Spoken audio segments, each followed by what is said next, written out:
thing. Okay, but let's talk a bit more. So, but basically, your stand has also affected you in terms of relationships. Yes.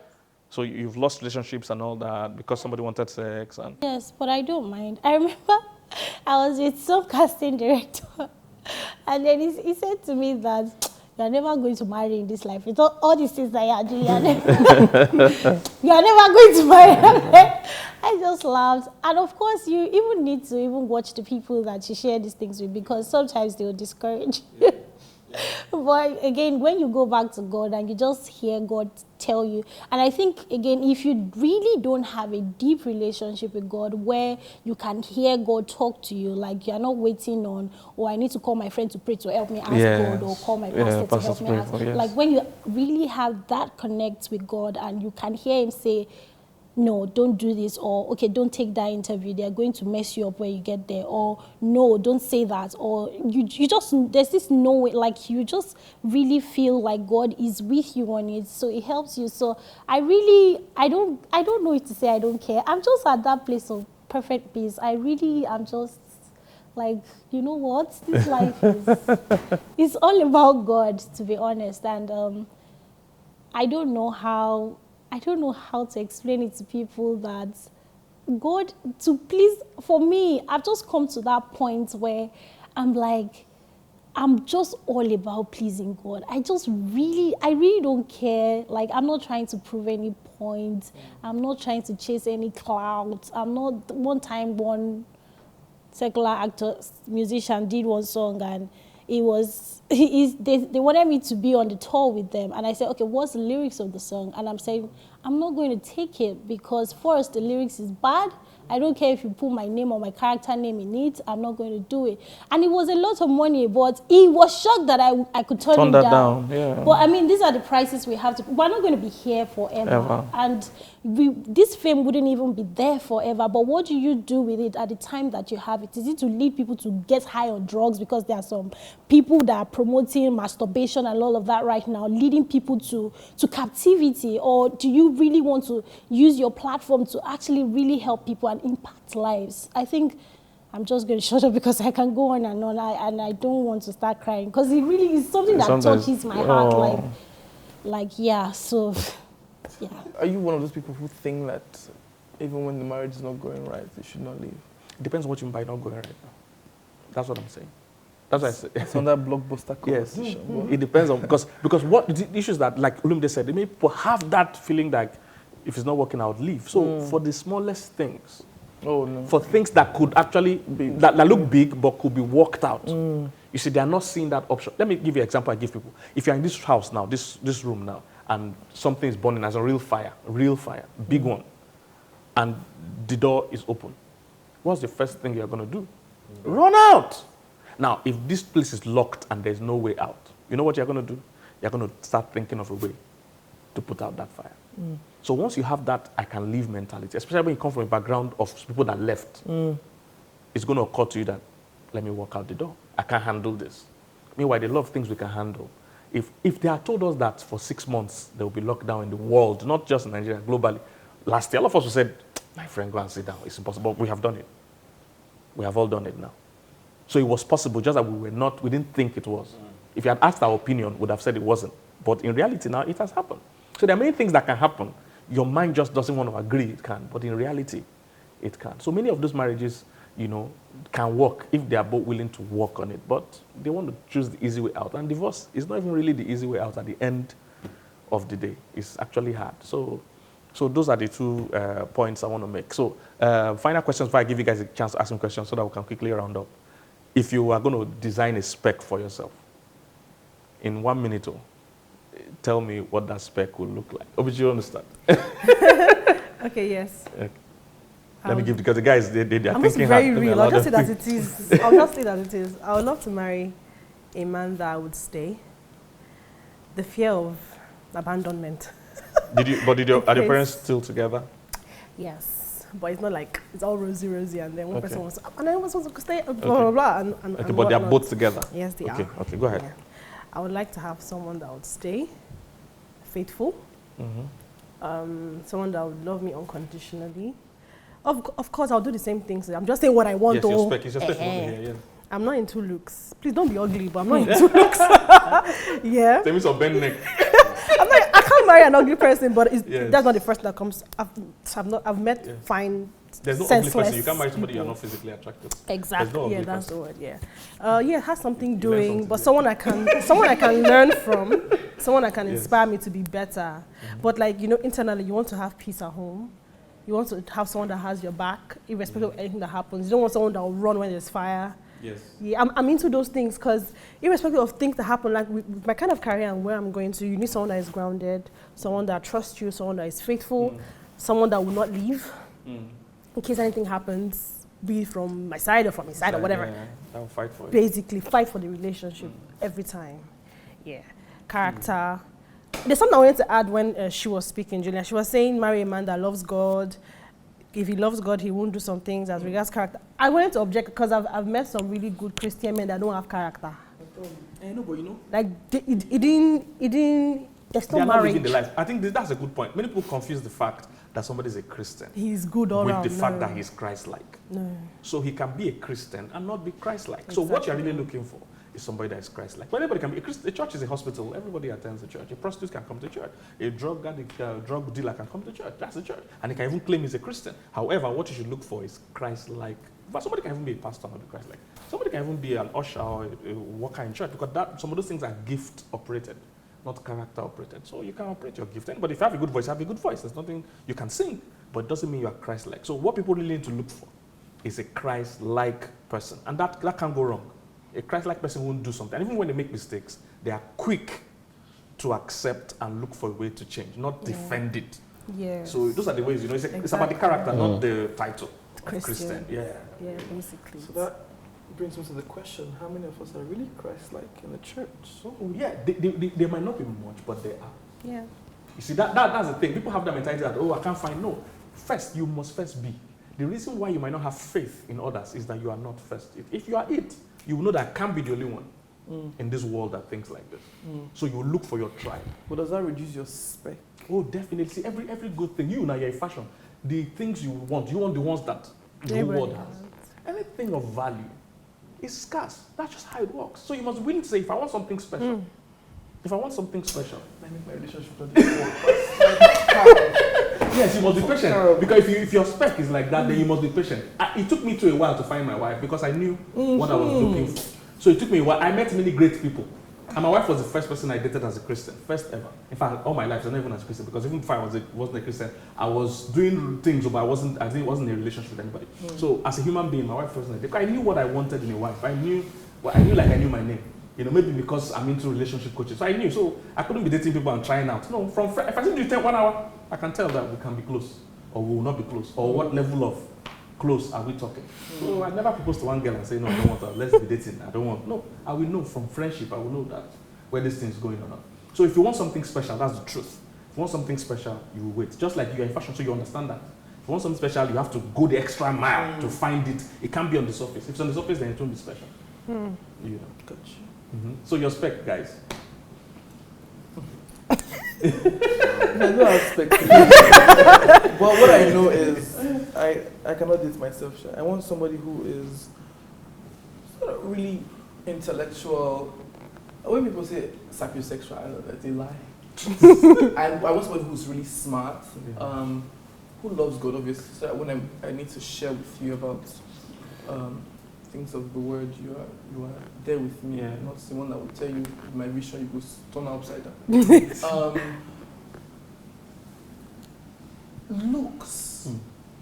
So with me, I'm not about the looks, but I don't feel married with one person. What happened to my kids? Yeah, exactly. I'm not about the looks. I'm not saying, because I know it's bent like this.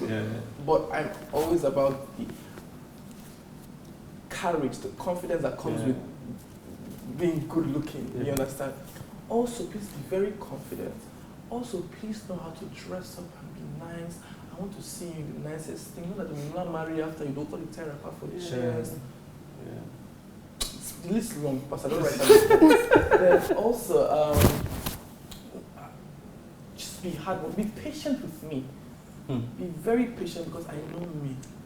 You understand? So you have to be very patient. So patience is also a very important thing when it comes to dating. And I think that's why a lot of things are not worked, you know, because I can be a handful, I know. Wow. So. But you've been well behaved today, don't you? Oh no, I'm not badly behaved. It's just that I can be a bit much, you understand? Since we don't need drama, I'll amplify it. That's it. So for me, I think I would just say just somebody that just balances me out, somebody that makes me happy, somebody I look forward to seeing, somebody I look forward to having a conversation with. Because I don't really like to text. So somebody that will make me want to text, like I never text my babe, they come. I want to look forward to doing things that relate to her. So somebody that just kind of gets me in that space, somebody that I would do like a copy and paste of her in my kids. Like I wouldn't take this one take that kind of thing. Just somebody that kind of just gets me on that level. Is really what I'm looking for. I don't have like any specifics per se.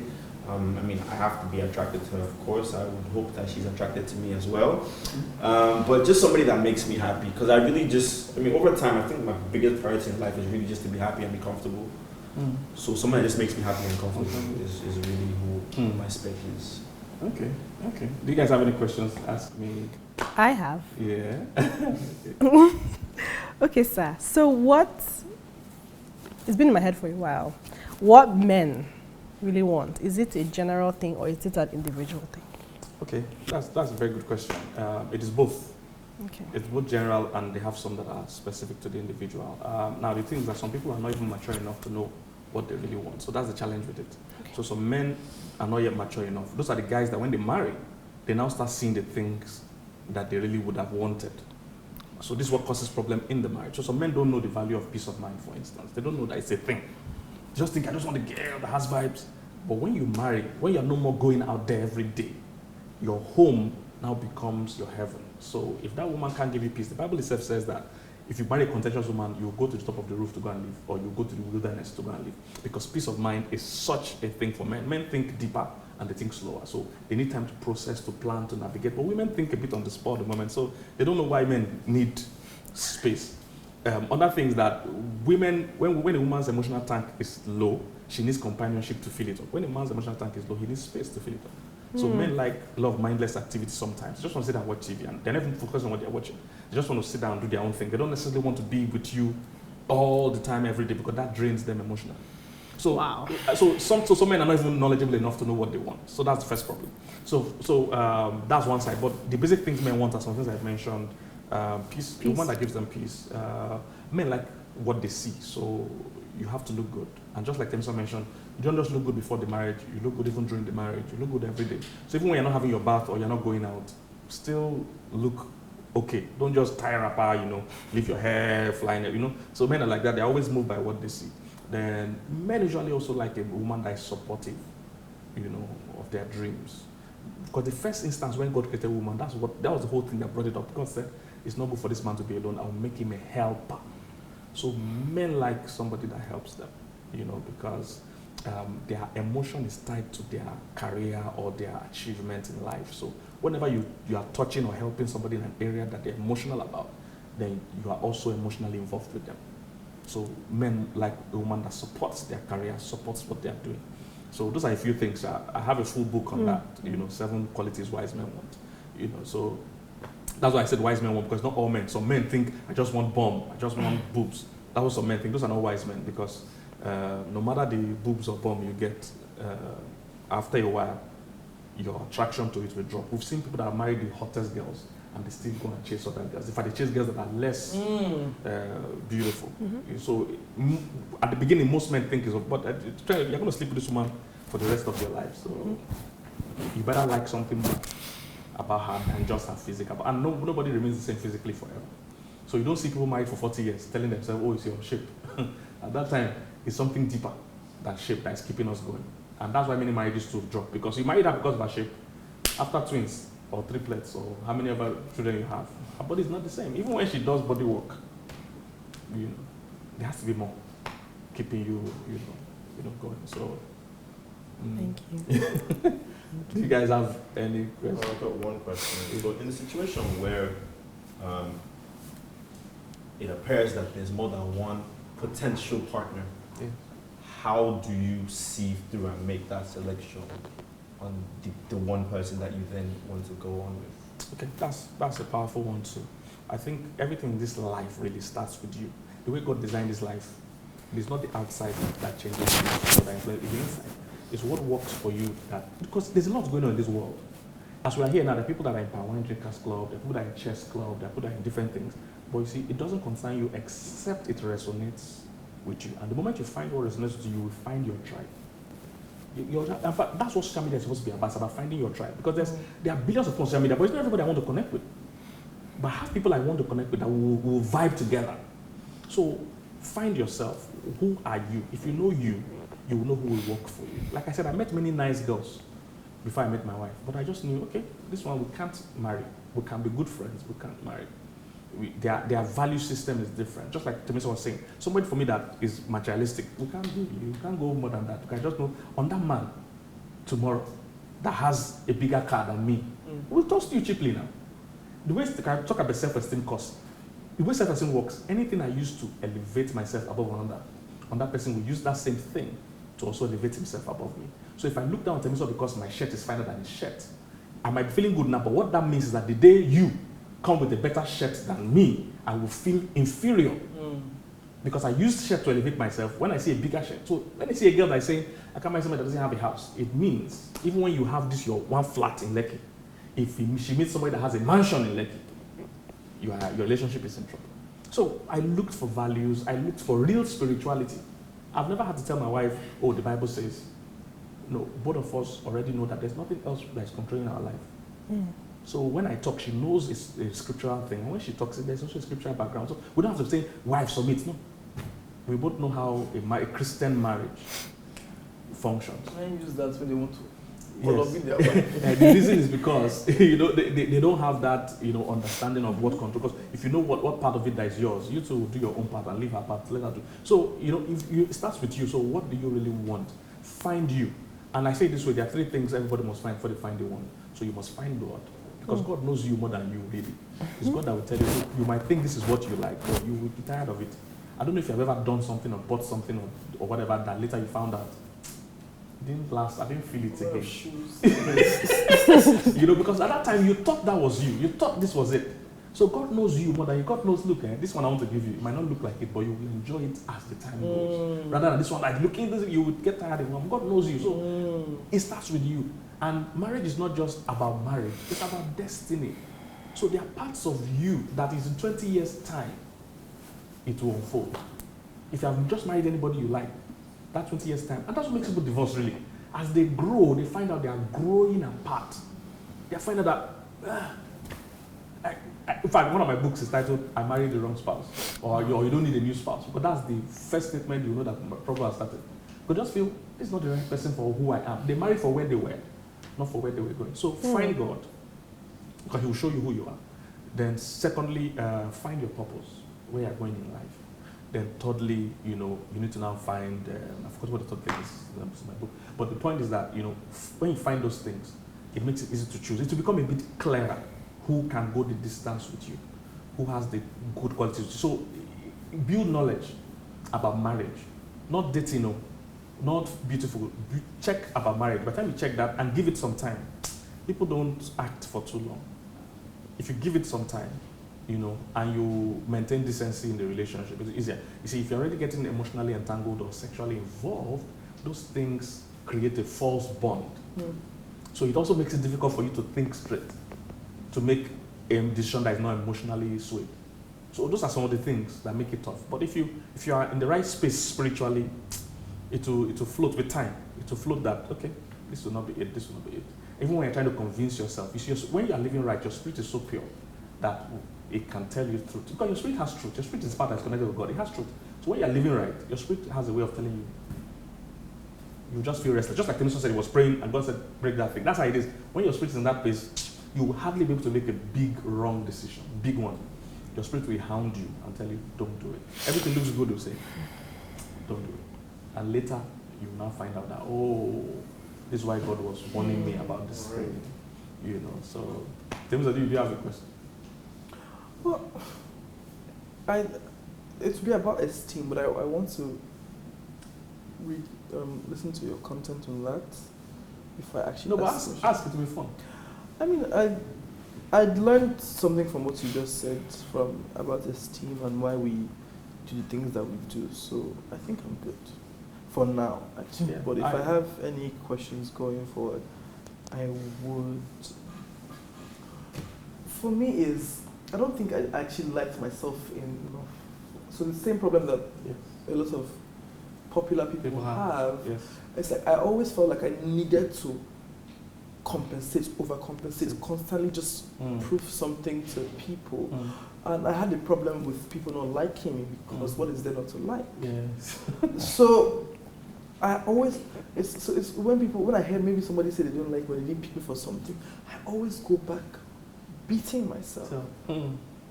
Why not me? So I had a mentor who told me one time, but why you? It happens to the best of us. So why must it be that much? You must have an idea of yourself that probably is not real. Yeah, so I've struggled with a lot of things, especially with self-confidence. And I say this, I've said it a couple of times, that it is now that I'm beginning to build some sort of self-confidence. I actually thought that I would never be able to do TV, that I was not ready. I could not do TV, I could not become who I wanted to be because of my esteem. And it took a lot of mentoring and believe in God for me to get to this point where I am. And even right now where I am, I'm constantly working my mind to remind myself who I am. So some days I have to just say, Temisan, you are loved, you are chosen. I have to remind myself of who I am. But for some, I realize some other people, it's just like, even unbelievers, so I'm just like, how can this person be this confessor? This person's not even fine. Because I know I'm very, I'm about the aesthetics. How am I just this ugly person? Where is this confidence from? And I realized that they take the way they see themselves is different from how I see myself. It's like sometimes when I'm going out and I have to adorn myself in a sense, I'm going to this place, so this woman will be there, that auntie will be there. I need to dress up to prove something. And when I get there, they're not even about what I'm wearing. They just like me for the content that I put out, or the things that I've said before, or what I actually am about. So I'm gradually learning that it's not really about the exterior. It's about me. So I'm dealing with my internal, like I'm working on it with power. Then that means you'll definitely have to do that, because we'll talk about it. Because like I said, it affects everybody, your self-esteem. Just like some of those people you say you like, they have their own areas where they are not confident. I said when some of my celebrity friends told me about their, I'm like, are you mad? Have you seen you? Yes. I have a model friend, I don't know, I can't call her name, but she's one of the most beautiful people I've seen that a lot. Ever but they won't think so at all. She's gorgeous, like you probably know her. Yeah. But when she talks about herself, I'm like, see, they Chris. Yes, they don't see the value. She's like, yes. I said, do well. You're fine body, like, you fine self. I'm always like, am I running mad? So and sometimes, and I think that's how other people see us when we don't look at ourselves. Because she's one of the most beautiful people I've ever met in life. But even when she's out and in parties, she's standing at the corner. I said, if it's me, I will stand center and display everything well. Are you joking? So, but it's we'll do it. And I think almost like I said, it affects every human being. So it's something every human being needs, to be honest. Even some of our people in government that steal and all that is part of their problem. Really? Yes, they're afraid. They just think, I don't have enough yet. But if somebody stealing going on in Nigeria... Is this sort of extent when you think that your resources would, like, when you just made money, money will not continue, probably be broken again? Yes, now you lack confidence in yourself to continue to produce what you have produced before. Because when you were zero, you see, when those people were zero, they didn't think, they just said, let me just break through. Now they've broken through, they're afraid of breaking down. So they want to amass the money that will outlive them and outlive their children's children. They don't believe that whatever brought this one will keep functioning. So the key is basically, in closing, the key is that to build your self-esteem, it has to be on something that is not temporary. Once your esteem is built on something temporary, it means that it will be there today and not be there tomorrow. So you build your esteem on things that are permanent, which means that whether Temisan likes me tomorrow or not, what my self-esteem is built on is going to be there, come rain or shine. If I'm no more popular, because that's another thing that affects stars. You're popular today, people are trying to take picture of you today. The time will come, you'll be the one they're giving picture, they're giving phone to help me snap another person. So if you can't handle those things, the new people, some new people don't come with the kind of 1 million followers. Yes. Bam, like this. Yes. God, Those things will get to you. And creating content. God help us. Those things will get to you. Yeah. Your esteem must be built on something that doesn't shift. So it's a full course, and this is a good opportunity for us to tell you if you need to do it. Everybody needs to do it. Guys, you need to, what's the camera? Guys, you need to do this. You know the funny thing about, I didn't want to come on this show. I told Pastor, I don't know anything about relationship. I'm not getting a relationship without work. So why am I coming on this show? But I realized that I've gotten so much insights from just sitting down here. And when you spoke about esteem, it feels as if that's the thing I actually got them to take away from here. So it's not about relationship. Maybe I can go and read your other messages or learn something. But this is what I needed right now, and this is what you're talking about. So, guys, guess whatever course Pastor Kingsley is going to put up. Yeah. Thank you guys for coming, Obichi. Thank you. Thank you so much. Thank I you. did learn a lot. Yeah. Most importantly, the peace part Yes. for a man, peace and then Yes. support and whatnot. Yes. I think it's very important that every man goes home to peace. And Yes. basically. Yes. I enjoyed myself. Thank you, Olu. Thank you guys. Thank you guys for coming. So thank you. Thank you. So please guys, don't forget to subscribe to my YouTube channel and share this video. It's awesome. Awesome. See the kind of mad crew we had here today. So thank you guys.